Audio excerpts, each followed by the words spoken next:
Hoy vamos a conversar con Raimundo Sánchez. Él es reportero, él es el jefe de información del diario La Razón y estuvo en el centro de una de las tragedias más importantes que por desgracia ha vivido el país. Yo soy Julián Andrade, acompáñenme.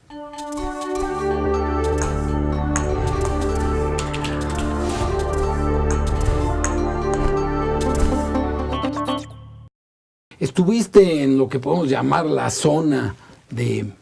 Bueno, no creo equivocarme si digo uno de los accidentes más graves que ha sufrido Petróleos Mexicanos en su historia. Cuéntanos. Estuve, como dices, en la zona, quizá de manera fortuita, como ocurren las grandes historias. No hay reporteros sin suerte. No hay reporteros sin suerte y quizá de manera fortuita porque se nos ocurrió ir a comer por la zona de Bahía de Santa Bárbara y pues pasamos exactamente cuando estaba ocurriendo todo este... ¿Escuchaste las explosiones? Yo no escuché absolutamente nada. Lo que empecé a ver fue una gran movilización de gente alarmada, gente que iba con sus teléfonos celulares avisando a sus parientes, a sus familias, que había ocurrido algo en Pemex, que había ocurrido un accidente, así lo manejaban. Unos manejaban una explosión, entonces pues me acerqué, me metí a la zona al área donde estaba los escombros ya detrás del busto, de este gigantesco busto que hay de Lázaro Cárdenas. Entonces pues ahí me di cuenta de que era algo grave. Obviamente olvidamos la comida y me quedé pues al trabajo de reportear en esta zona con las personas que iban saliendo, con autoridades. Vi los rostros de la gente, que es lo que más te indica muchas veces qué está pasando, y la desesperación y al principio pues este caos que había en la zona, porque muchos corrían, muchos guardias de estos de Pemex no sabían muy bien cómo controlar la situación. Fue hasta que llegó el secretario de Seguridad Pública capitalina, Jesús Rodríguez Almeda, que empezó a coordinar las acciones. Él llegó muy rápido, llegó, que serán 10, 15 minutos a lo mucho después de que ocurrió este evento, y él empezó a coordinar tanto los trabajos de desalojo de las personas como los primeros trabajos de preservar la zona, de ver qué estaba pasando ahí. ¿Qué tan impactante puede ser? No solo ir descubriendo el tamaño y la magnitud de lo que ocurrió, sino el irlo descubriendo con la gente que estuvo justo ahí, que eventualmente pudo haber sido una víctima. Bueno, el primer impacto es que para hacer este trabajo necesitas tener cierta dosis de imprudencia, ¿no? Vamos, estábamos viendo la emergencia y pues la imprudencia está en que pues te tienes que meter. No sabes qué está pasando, sabes que hubo algo, no sabes si vuelve a ocurrir esta dosis de imprudencia, pero empezar a descubrirlo con la gente, con las pláticas, las versiones tal vez encontradas, hay otras que coinciden, y el impacto de saber que estás en un momento pues que es importante para el país, el más importante. Desde que vi los escombros y vi el caos, dije, esta es la nota del día y de esto se va a hablar durante mucho tiempo, de esto.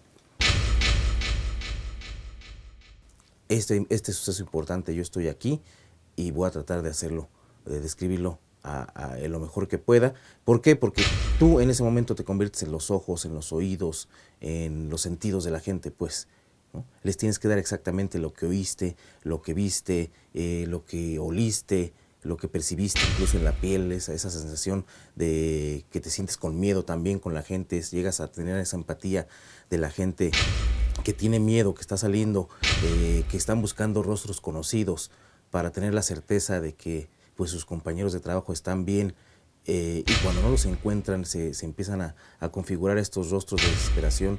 Eso pues te impacta, porque sabes que es más allá del hecho periodístico, es también un hecho que se va a hablar también dentro del ámbito social. Dentro de este contacto que tuviste las primeras horas de esta tragedia en Pemex, ¿qué es lo que más te impactó respecto a la propia gente con la que hablaste? Lo que más me impactó, según lo que me decían las personas, era que me decían, aquí no hay nada que pueda explotar de esta manera. En esa zona no hay nada que pueda explotar. La incredulidad. La incredulidad. La incredulidad y la incertidumbre de qué había pasado y qué pudo haber provocado pues esta explosión de tal magnitud. Incluso yo desde ese primer momento entré, te digo, donde estaba la zona de los escombros y pude ver papeles íntegros, mobiliario íntegro, obviamente solamente con el polvo. No había un solo rastro de incendio, no había llamas, simplemente era polvo y la gente se preguntaba qué pudo haber ocasionado esto. No hay nada aquí, me decían, que pueda generar una explosión de esta magnitud. Y bueno, eso me impactó porque, bueno, ¿qué pasó entonces aquí? Y lo peor, pues, es la incertidumbre, es lo más impactante, la incertidumbre que te genera no saber qué está sucediendo. No saber qué está sucediendo y no poder controlarlo además, ¿no? Si no sabes qué está sucediendo, no puedes tener un control absoluto sobre tus emociones, sobre la situación que está ocurriendo, ¿no? Eso es lo que más, yo creo, lo más impactante en este caso, ¿no? Creo que lo dices, varios autores señalan que en momentos de una tragedia quisiéramos, por ejemplo, poder visualizar a un actor que fuera el causante, y el problema es que cuando no hay claridad, cuando se puede tratar desde cualquier tipo de hipótesis hasta un accidente, es más complejo porque muestra una cosa que tendríamos y tenemos que vivir con ella, que es la fragilidad.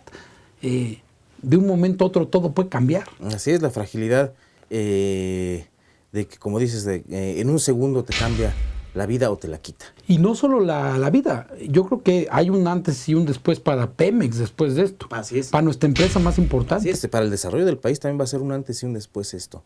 Pero como bien dices, esos espacios generan el estar buscando algún actor que haya sido, quién fue o qué fue lo que ocurrió, por la misma incertidumbre. La incertidumbre es lo que te genera esa desesperación y el no saber bien a bien dónde estás parado y qué puedes hacer o qué no puedes hacer. Entonces, esto va a tener que cambiar de alguna forma, pero antes tenemos que saber qué ocurrió, porque si no sabemos qué ocurrió, no podemos saber cómo vamos a reforzar pues la seguridad o lo que haya que reforzar en estos. Y sin duda conoceremos pronto, tendremos una narración clara, espero yo, de lo que ocurrió, pero me lleva esto a preguntarte otra cosa. ¿Cómo haces? Porque tu crónica, tu reporteo, tu trabajo del momento, una de las cosas que a mí me pareció más destacadas del trabajo que hiciste, es justamente narrar la incertidumbre, pero como decimos en el argot periodístico, no ponerte a volar. ¿Cómo hacerle para ser periodista? Para no empezar a hacer conjeturas si no tenemos los datos, porque luego lee uno otras cosas en las que empiezan a construir historias que no necesariamente están sustentadas en datos. Así es, bueno, es un poco difícil en los primeros momentos tener los datos duros.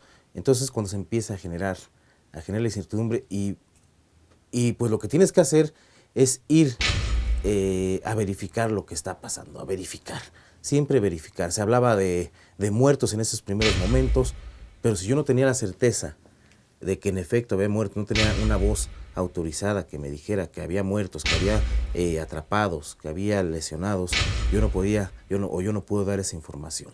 La información que podría dar en esos momentos era, pues que era la Oficina de Contratos y Finanzas, donde sucedió todo esto, que afectó el mezanine, que ahí estaba la zona de cajeros, que había personas formadas buscando pues retirar dinero, que era la zona de checadores, donde los trabajadores van y checan tarjeta, ya estaban formados porque a las 4 de la tarde salen de trabajar. Esas son pues las certezas que me dieron los trabajadores y que yo mismo pude ver en ese momento. De construir tesis e hipótesis, pues no nos toca a los periodistas. A nosotros nos toca decir qué está pasando y la gente que construya sus tesis. Vamos, a los demás se les permite hacer conjeturas y hacer suposiciones, hipótesis de la nada o de algo de lo que está pasando, pero a nosotros no se nos permite porque podemos pues incurrir en una irresponsabilidad, de estar mal informando. Y sobre todo en estos momentos en que lo que se necesitaba era informar qué está pasando, era una emergencia, una emergencia nacional, no podíamos estar pues dando información errónea de lo que estaba sucediendo. Y lo que sí se nos permite a quienes nos dedicamos al periodismo es justamente rescatar historias. Dime un poco para concluir, Raimundo, de esos momentos, de esas horas en que estuviste ahí, en que el país estuvo en vilo, en buena medida. Si tuvieras que hacer un acercamiento con lupa, ¿qué rescatarías como reportero? La historia de Dafne. ¿Por qué no nos dices? De la niña que ese día la llevó su papá a la escuela, le dijeron que no tenía clases, una niña que iba a la escuela en la delegación Iztacalco, le dicen no hay clases, ve con tu papá a hacer un reporte de qué es lo que hace tu papá en su trabajo. Su papá trabajaba en las oficinas de Pemex, la niña se va con el padre al trabajo, casi al momento de salir el padre se baja con la niña precisamente a la zona de las máquinas donde checan las tarjetas, y ahí la niña pues es creo que una de las víctimas, y creo que esa es la historia que había que contar de esta menor que por azares del destino y por otras cosas pues fue, creo que se va a convertir, o creo que se debe convertir en el rostro de esta tragedia, sin demeritar a las otras víctimas, porque también tienen rostro. La madre que esta señora Gloria García, que buscando a su hijo el día de los hechos, lo fue a encontrar al otro día al forense de la PGR, y revisando sus ropas se encuentra una carta en donde él, a manera de despedida, le dice que cuide a su hija, que se le encarga mucho. Lo curioso es que la carta fue escrita en 2009 y en ese momento la llevaba. No es una explosión que mató a 36, ¿no? Esos 36 tienen nombre, tienen apellidos, tienen familias, tienen una historia detrás y hay que buscarla. Raimundo, gracias por esta conversación. Gracias a ti, Julián. Gracias.